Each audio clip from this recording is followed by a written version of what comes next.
हमको आम तौर पे देखा जाता है कि जो पुणे में एक केस हुआ था कि भाई ऑडी से या जो भी गाड़ी थी उससे उनको मार दिया या जो भी थे, and he was a politician का कोई लड़का था या भतीजा था, एंड रिलीज हो गया। एंड फिर हम बोलते हैं कि भाई जो लॉ है वो तो मिडिल क्लास वाले के लिए है, पर जो ऊपर है उनको वीआईपी ट्रीटमेंट मिलता है, आमतौर पे वो तो छूट जाते हैं, तो केस मीडिया भी छोड़ देती है उसको बताना। तो इस इसकी क्या रियलिटी है ये पीछे सबसे की? पहले तो हमें ये समझना पड़ेगा, we are bounded by the law. हम्म। सोसाइटी में जो जो जो जुडिशरी है, जो इन्वेस्टिगेशन है, वो इमोशन से नहीं चलती है, एविडेंस से चलती है। हम्म। अगर किसी एक्ट का, किसी कोई एक्ट किया है आपने और उसके सेक्शन में 7 ईयर इम्प्रिजनमेंट है या 10 ईयर इम्प्रिजनमेंट है और आप सोचो इसको फांसी दो, how it can be possible?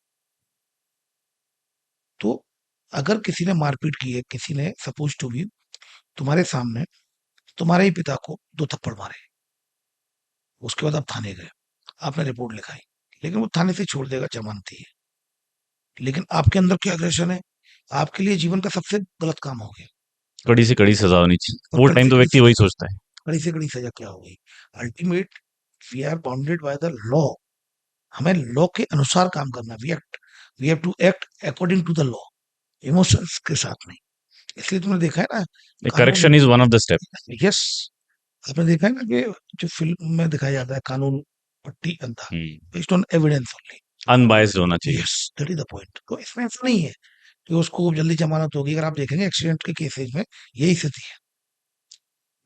पर क्या आपको लगता है कि ये केसेस क्योंकि अनसॉल्व रह जाते हैं, नहीं या फिर उसका प्रेडिकमेंट बाहर नहीं आता है? नहीं नहीं, पनिशमेंट होता है, पनिशमेंट मिलता भी है और वो प्रोसीडिंग्स होती है। हम्म। हमें लगता है कि 3 दिन में इसका सब कुछ तोड़ हो जाए।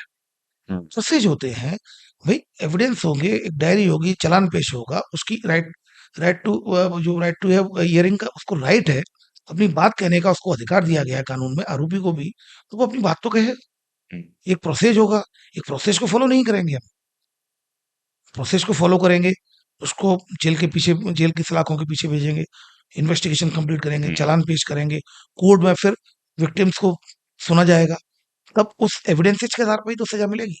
या इमेजिनेशन के आधार पर ये बहुत बुरा किया इसने, क्यों ना इसको 10 साल की सजा दे दी जाए?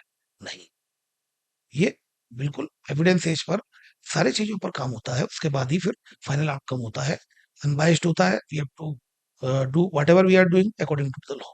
जैसे संजय दत्त के केस में हुआ था कि भाई वो जेल में गए भी थे, लोगों को लग रहा था पहले कि नहीं, क्योंकि बड़े बाप का बेटा है और सेलिब्रिटी का लड़का है, तो पर बहुत बार वो अंदर भी गए ये आप खुद और बाय देखिए लॉ ना, पैरोल पे भी आए बाहर। कई पॉलिटिशियंस हैं, कई सीनियर ऑफिसर्स जेल चले गए।